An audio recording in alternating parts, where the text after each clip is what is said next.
feel like a star, but only strictly where I'm famous. I'm in this for the longest haul, like we'll see where it takes us. I'm throwing back these double shots like whiskey here is weightless. Cause this career I chose was even riskier than Vegas, yo. Hello, everybody, and welcome back to another episode of the Colby Rebel Show. I am your host, Colby Rebel, and tonight we have a very, very special episode with an amazing guest here for you tonight.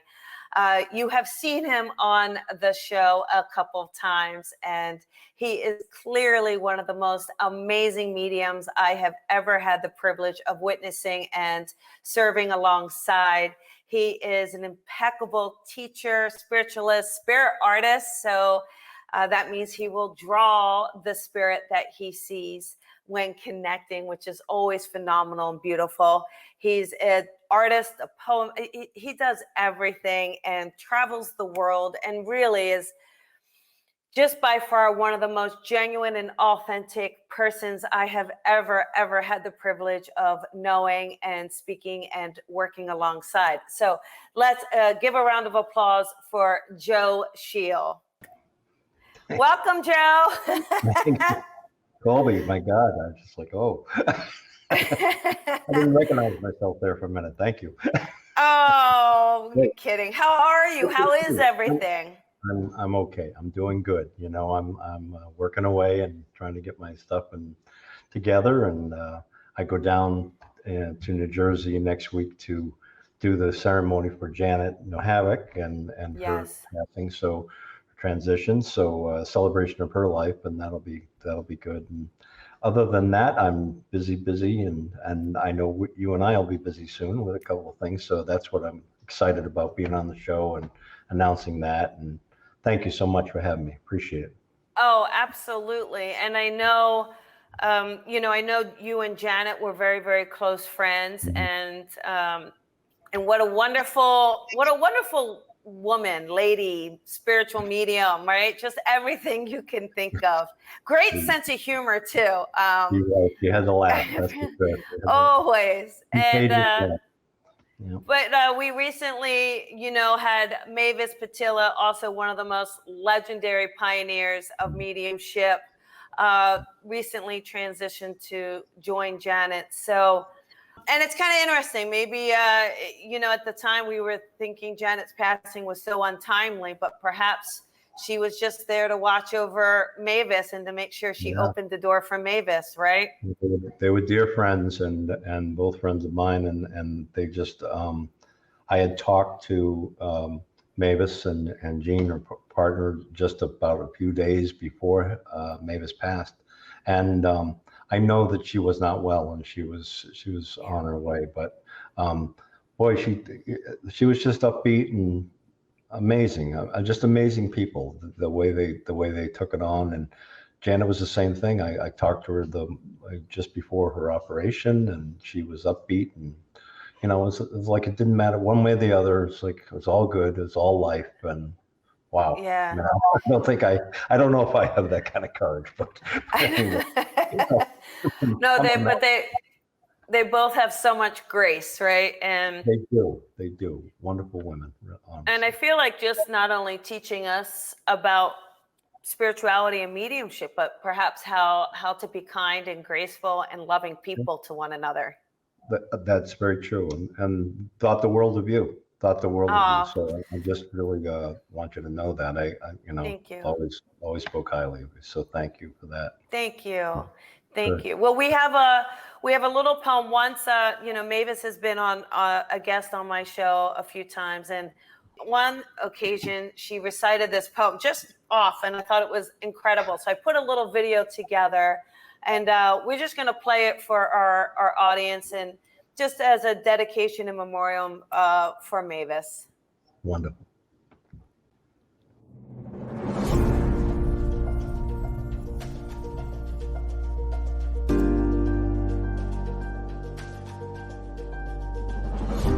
God of the granite and the rose, soul of the sparrow and the bee, the mighty tide of being flows through countless channels, Lord, from thee. It leaps to life in grass and flower, through every grade of being runs, till from creation's radiant towers its glory flames in stars and suns. O ye who sit and gaze on life with folded hands and fettered will, who only see amid the strife the dark supremacy of ill, know that like birds and streams and flowers, the life that moves you is divine. No time, no space, no human powers your godlike spirit can confine. Thus round and round the circle runs, a mighty sea without a shore, while men and angels, stars and suns unite to praise God evermore.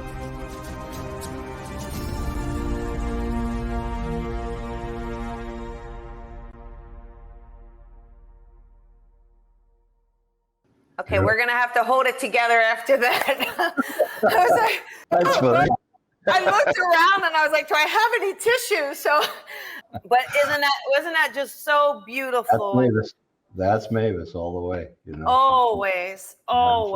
She had several poems that she used to like to recite, and just it'd floor the whole classroom or floor the whole audience, whoever she was in front of. So it was always good. Yeah. Yeah. And she felt it, and she really believed. You know, she believed every word she spoke. So that was really great. Yes. Thanks for doing that. That's really awesome of you to do that. Oh, Cool. thanks. Mavis meant a lot to me. Means a lot to me, as many people. So let's kind of get down to what we are doing, and I think both those ladies would be very proud that we are serving spirit together. And a week from tomorrow, September 1st, we are coming together for our Heaven's Gate. It's going to be Evening of Spirit Messages, and it's online. It's 6 to 7:30 Pacific. And so we are very, very excited to do that together, Hanjo. Absolutely. Always a really special time. And I'll I don't know if we have the cameras for drawing, but I'll do some drawings and we'll see what happens and go from there. Absolutely. Okay. Yeah, I'm really looking forward to that.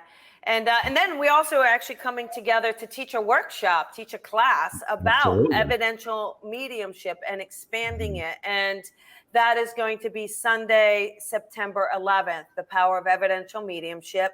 And we're doing it on Sunday from 12 to 2 Pacific, 3 to 5 Eastern. And again, I'm really looking forward to this workshop because, you know, bringing forward the evidence and what makes evidence, right? Because I'd love to hear your take on that, because I think a lot of people, they try so hard, I think, for these facts, but personality can be evidential, memories can be evidential as well. And how do we bring it all in to kind of bring that experience to the sitter? Right. So it's really about bringing the humanness into it all. I mean, we all live our lives, and you know, most of us make mistakes and have our funny days and our ridiculousnesses and our relationships that go well and go sour and all that, you know. And sometimes people remember people that have passed on, that have transcended in different ways because they had a different experience with them. You know, they were younger, older than they were, whatever the case may be. So the whole understanding of who they were might be different depending on who is actually looking for them to have communication with them. So getting evidence is really about getting the reality of who they were for that particular sitter or people in the audience. It might be a family ranging in age, but there's something special for everyone.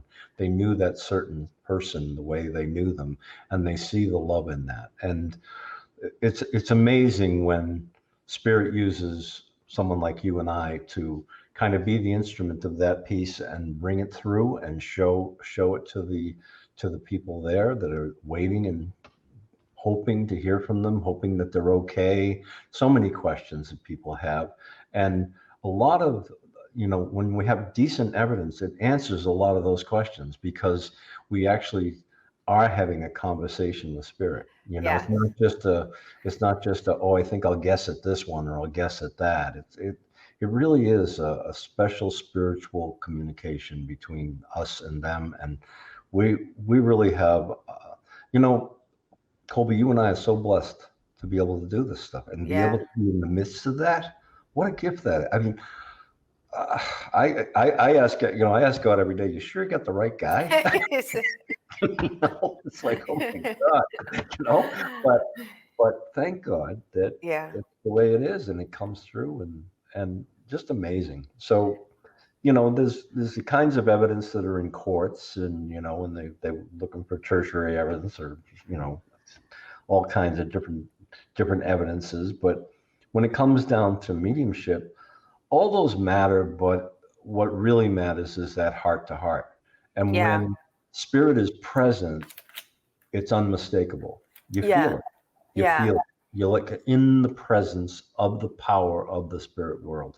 And when you're in that presence, nobody can mistake it. Even I've noticed, even on the Zoom, like the demonstration that you and I all do, it moves everybody, not just one person, but everybody sees like, oh my God, something's happening, and even through this equipment and stuff that we sometimes feel so dry about, it actually the presence of spirit is able to transcend any of that and come through and touch hearts. So I think it's great. And thank you for doing it too. And you had the idea for the evidential class, and I said, yeah, that's a great idea. We really need to stress that, especially with the mediums, because I think it'll help them to really present themselves much more authentically and much more easily. Because once they do that, once they've experienced that, spirit's going to be on their side and come to them and help them. The real will show up, So but I love it. I love how, what I find a lot is when you're connecting and communicating with spirit, how much they make you smile. I mean, do you notice that? Just how happy they are. That it's peaceful, and I start having this big smile, and they're laughing, and they're feeling great, and it's just it's so special, isn't it? It is, because it's like they don't have a worry in the world because they're not in the world. They're kind of in there. They're around. They're present. They're omnipresent. They're everywhere. So in that, there's life, and life continuous. So they've conquered death. Yes. They're not worried about dying. They're not worried about, but they are concerned about the truth. They are concerned about the love that needs to be present for one another, the oneness of all of us. They seem to have this knowing once they pass over that that's what it's about. They may look back at their lives and be look at the regretful things they did. Yeah. But they're looking forward at a better world for us. And the reason they're communicating with us and families that we speak to and help all the time is because they really want them to have a better life and see life in a whole new perspective, not in the pain and the hassles and the arguing, but in really holding on to the things that actually matter, not the things that will die, not the things that will die with them, but the things that will carry on, basically. So yeah, absolutely. And even just perhaps giving that message that they do to bring that healing in as well. Maybe they weren't there as much as they could have been, and and they're just letting them know and kind of creating that healing as well, which is so beautiful around it, isn't it? It is. And I think sometimes when you have evidence, you have knowledge, and you're educated to what's real and what isn't. And what happens is you're enlightened to what really can be. So the healing comes when you have understanding that it wasn't really that way. The relationship wasn't really as bad as I thought it was. It wasn't really as ugly as it all felt at the time. That it's okay now, that I can move on with my life. And I've seen so many people just the light go on, like bing, and all of a sudden, and be able to change their life, because with the loss sometimes of loved ones, there's always that wish I said goodbye, or wish I had said I love you before. And now that carries on to the next person and the children beyond that. And they begin to say, I love you. They begin to not miss a trick, to live in the moment and really, really love each other. So I think evidential mediumship is one where an overwhelming body of information doesn't necessarily prove they're there, but helps the person who is receiving the reading, the sitter, the recipient of the reading, whether they're in the audience or whether they're on Zoom or whether they're in person in your office.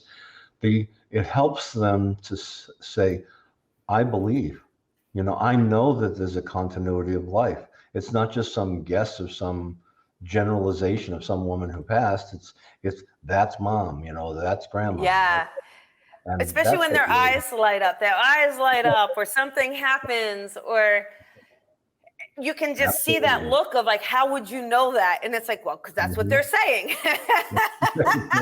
That's what I'm hearing. And it is so incredible. And can you think of any off the top of your head? I know it's so hard because you've done so many, but just any connections that you've had where either the person coming through just something really crazy or fun, or just the vice versa, where the recipient was just so like maybe not a believer coming in and just kind of created that healing on the way out.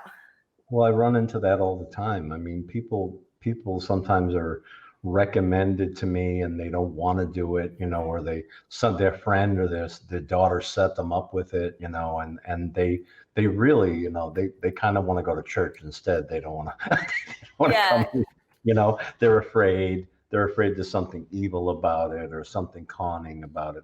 And really that's not the case with somebody like you or I, or, people that are really evidential mediums. It's that, that may be for the cons that are out there. Okay.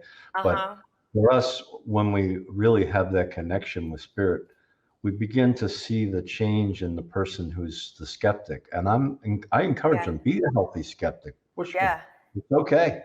It's okay, because I want it to be a wonderful experience for all of us, for the spirit, for you and for me, being the instrument in between, being that telephone booth, if you will. But I want you to know that we're all kind of feeling the presence of beyond understanding, but beyond any other experience. It's a spiritual experience.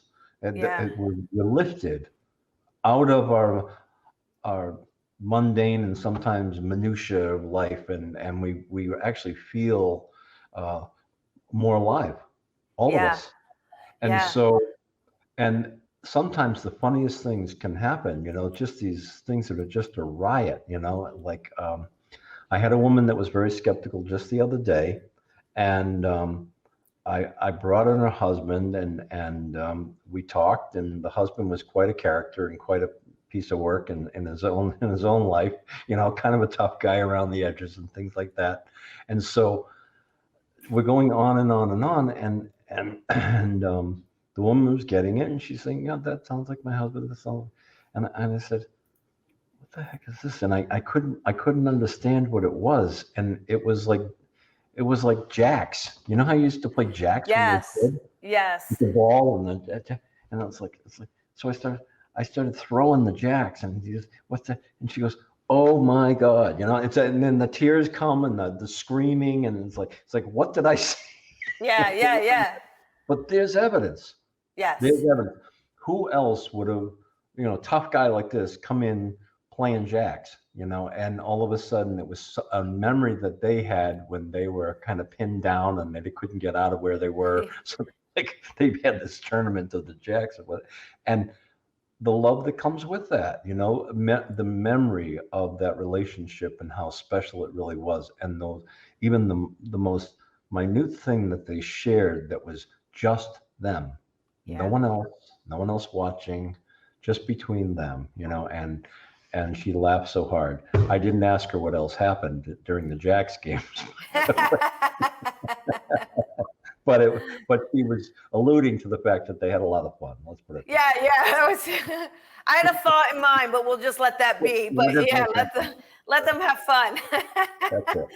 Yeah, but it's wonderful too when you see it. The other thing I like too is, you'll find those who are in spirit that in the living, they may not have believed in this, right? But yet I just got goosebumps. But once they figure out, wait a second, this is the way to get to someone. And I've never had someone in spirit be a skeptic. Like they're like, oh yeah, blah, blah. And they'll tell you, oh, I wasn't so sure about this, but now I get it. And that's really fun. But isn't that interesting as well? It is. And I think when we do the class, I think the mediums that take the class will understand that really the skeptic is not them at all, not spirit at all, but it's you. You're the one that's doubting yourself, or doubting that it's possible, or doubting that the evidence can be actually that significant. Yeah. Whether it be obscure, or whether it be just one thing, fact after fact, bring through. And when you just let go and become the servant of spirit, really serve them, then all that other stuff goes out. All our doubts go out of the way. And I'll tell you, over the years of doing evidential mediumship, I've had my struggles over the years. I mean, early on when I was working, I was like, oh, do I really want to do this? I was ready to quit. Like, like, I'm not doing this anymore. I'll go back to building houses or something, Yeah.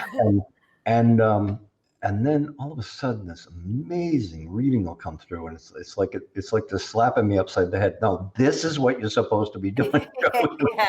Do it, and you can't deny it. You can't deny it. It's in your face, and it's in your being, and that's why I say people like you and I are quite blessed. Quite blessed. Yeah, it really is such a privilege and such an honor, and it really is so much fun. I mean, there is a lot of responsibility. There's just an enormous amount of responsibility. But even there are readings that are, they can be heartbreaking. They can be so, sad. They really can. The circumstances and the grief that you see someone going through. Mm-hmm. But they're just so beautiful. I feel like they're so beautiful, that connection. And I always tell my clients too, like, I feel so lucky. Like, think about it, Joe. Like, in the dating world, it takes a lot to meet someone's parents, right? I get to meet someone's parents, friends. I get to meet the whole family, right in one sitting. And I think that is so special that we have that ability that spirit chooses us to say, yes, I'm going to choose you to talk to my daughter or to reach out to my son. And that's a beautiful way to put it, Colby, because that's exactly what they're doing. And if you're a medium that has integrity, that has a sense of kindness, a sense of compassion, and you're really doing this for the right reasons, then of course the family member from the other side is going to choose you. Yeah. But why would you choose a creep to come to your family? For God's sakes, I mean, it's just common sense, and it's the sense of nature in the world. I mean, we want to treat our family kindly. We want to be okay. When I go to the other side, I'm going to look for a medium that's going to make my family laugh and kind of tell stupid stories about things I've screwed up. That's what I'm hoping. Yes. And I can tell that that's the way it is. And so you're right. Yeah, there's a lot of sadness, and people like you and I deal with death every day. Yeah. But I have to remind mediums at times that it's not about death. No. It's about life, and it's about continued life and continuation of reformation or getting things right or moving forward. And it's about the living. It's about the people here living differently now that there's a void in the family, now that the matriarchal mom is gone, or the dad you went for the answers to all the time is gone, or the husband or the wife or the kids. I've sat with parents that have lost 3 children, and you think, I don't know how I could do with that. I've never lost a child, so I don't know if I could survive that. I really don't know if I have the courage for that. But yet, Yet I've seen these people find the courage, the faith, and the reason to go on, Yes. and to live their life fully in honor of those children, in honor of what's going on, and just amazing things that I've seen human beings here do because of mediumistic readings that have brought them to them. Yeah. Yes. And the I had power a of woman. spirit. I had a woman that a husband and wife came to me, and they lost all three sons in a car accident. They were hit by a drunk driver when the kids were coming home from a basketball game, a high school basketball game, and all three sons were killed. There were only three kids, and I tell you what, I looked at the man, I looked at the husband, and I didn't think he was going to make it the hour. I thought, Wow. this is it. He's not here. He doesn't care anymore. He lost his three boys, and I thought I saw her, and she was a believer. She was a believer in this, and she really wanted to speak to them. And when they came through with the names and everything, and I drew one of them, and then I said, I see a picture of three boys on a refrigerator, in like snowsuits, and the old man, that's the father, just fell apart. Yeah. He started sobbing, and he said, do you really see that? I said, yeah, this is what they have on the coats, and he says, oh my God, and all of a sudden he perked up. He came out of that whole doldrums and said, are they really there? And I said, yeah, they're really here. How the hell would I have known that? Really, honestly, Yeah. how the heck would I have known that? I didn't know that, so those things just amaze me, and they keep, I guess they keep me involved, they keep, because I don't think I want to waste something I've been given. Yeah. I want to use it. People tell me, when are you going to retire, Joe? I said, that's just not happening. Yeah. Yeah, no. But I also, one thing I find about being a medium and serving spirit is I find that I live life more passionately because I am aware, I'm very present. I do a lot of things. It's very, don't you find yourself living it, just really appreciating life? Yes. I mean, I've grown so much myself through mediumship. I mean, I had a lot of healing to do myself, believe me. And it's helped me to get a better understanding, and a little bit more humble about who I am and what I'm doing. And, from my youth. Yeah. When I was a youth, nothing but trouble, right? Yeah, I think you turned out just fine, though. You know what was interesting? We have a Facebook user that says, do you feel that you are empaths as well? And I would say 1,000%. I think that's part of, I think it's very true. Yeah. But I think we need to be careful with it also. Yes. I mean, we need to understand what level. We have to have our boundaries when it comes to empathic type work. Mm-hmm. There's one thing to crawl into the grave with somebody, or crawl into the pain with them so far that neither one of us are coming out. Yeah, I feel your pain, so I'm sad too. But we need to keep our heads about us, and evidence tells us where those boundaries really are. Yeah. And we're able to kind of pull us. That doesn't mean we don't have bad days or sad days. Like that one I just told you about. Yeah. That was not an easy day. Mm-mm. Because I just kept thinking about it, and after a while, it was like, okay, but you were part of the healing. You were part. I got to be present for that, and meet those boys, Yeah. And that was really important. I mean, 17, 19, and 21. Wow. And so I got to meet them. And you were talking before about how we meet friends and things, and I've got friends on the other side now that people I never knew before, but I met them in a reading, and they'll show up in another reading. It's like, hey, that guy's just like me. And it's like, okay, I get you. I remember you, It's like, yeah. It's awesome, Yeah. Yeah. And the other thing too is, if you ever have There's been times, and it doesn't always happen, but sometimes you'll do a medium reading and then that person may come back in a year, or they just want that experience again. But what I love about it is how that spirit will just show up and be like, Colbs, how you doing? Like they just come in and you just know it's them. You can just feel it. It's so much more familiar, which is also exactly. And all those struggles you had the first time are like gone. It's easy peasy now, it's like, wow. Yeah. And so it is fun. I'll tell you one little thing that happened to me that I just, again, I love when we do this, and then when you're kind of taken aback, we say these things all the time, and I do believe it when I say it to people, and how we connect and how our loved ones are still with us. And, obviously I believe all of that, but what I found was just so incredible. Last October, my grandmother passed away. It was just literally like my everything. And so we always knew, she loves hummingbirds, and I love hummingbirds. I just always knew that was just going to be a thing. And a couple of weeks ago, I'm sitting out up in Big Bear. You would love Big Bear, Joe. It's all the mountains and a lake and everything you can imagine. And I'm not exaggerating. This hummingbird flew up and literally stood and flew right in my face, this close, and didn't even move. It was just there, just staring at me.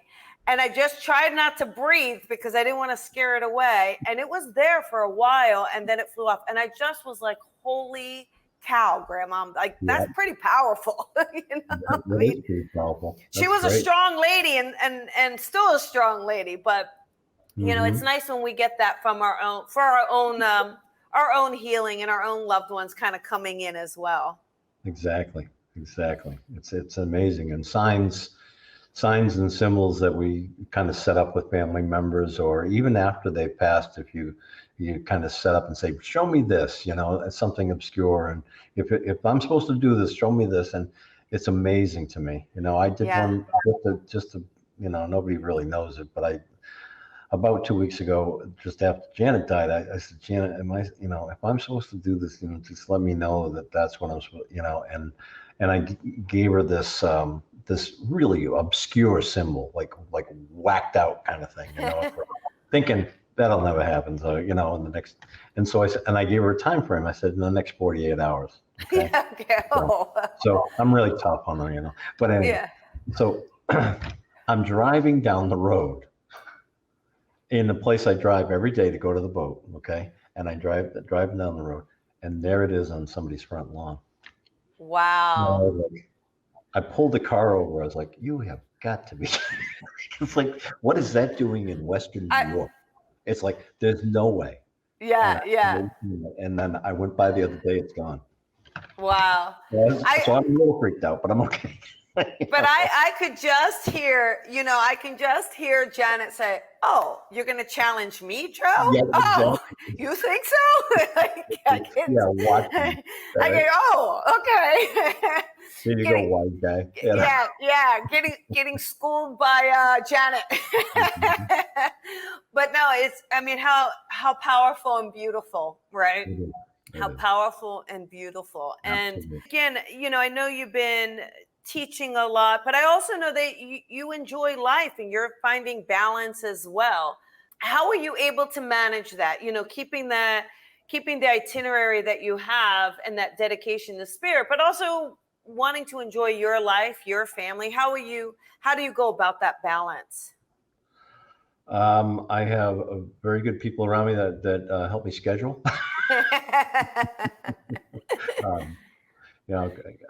Chris helps me schedule a lot of things correctly, so I have things kind of situated properly. I think COVID put a damper on a lot of things, so I'm very excited about getting back out and seeing people in person, and I'll be doing that soon in October, September, October. Yeah.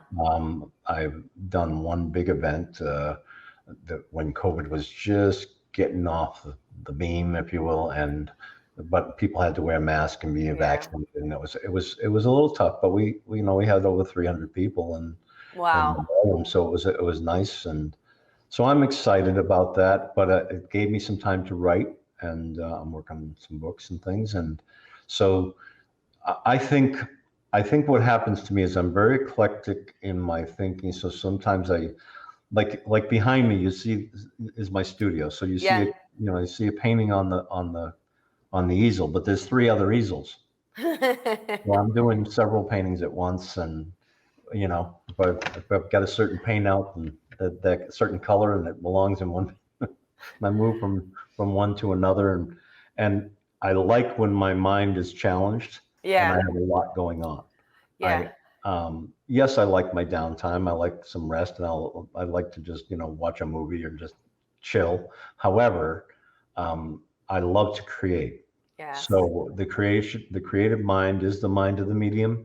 Yes. So as long as I'm doing something creative and something out in nature or something, I'm in love. I'm good.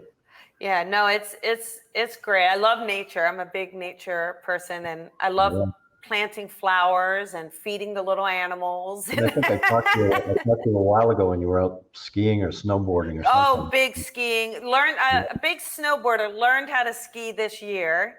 Oh, wow. So, yes. Well, as you get older, falling on a snowboard hurts a lot.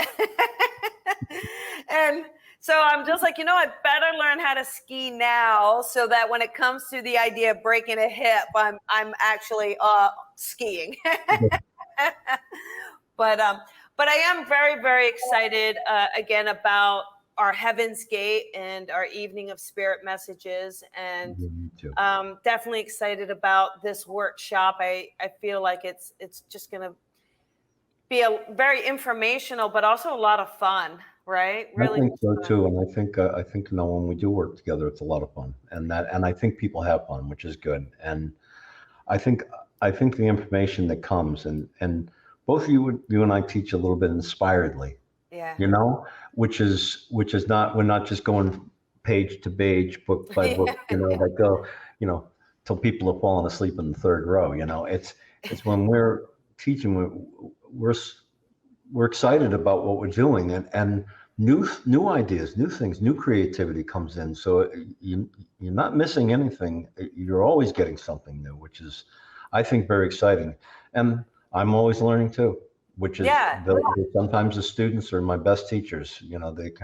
They can ask questions and challenge me. It's like good. And then we'll find it together. We'll work on that, and we'll be inspired by Spirit to get the answers. So I think this particular class is important because I think if people grasp the understanding of evidence, they will begin to grasp the importance of their mediumship and fold themselves in a lot more and be able to really commit to some real work. So I think that will be great. Not just it was fun, doing a couple of readings for friends this weekend.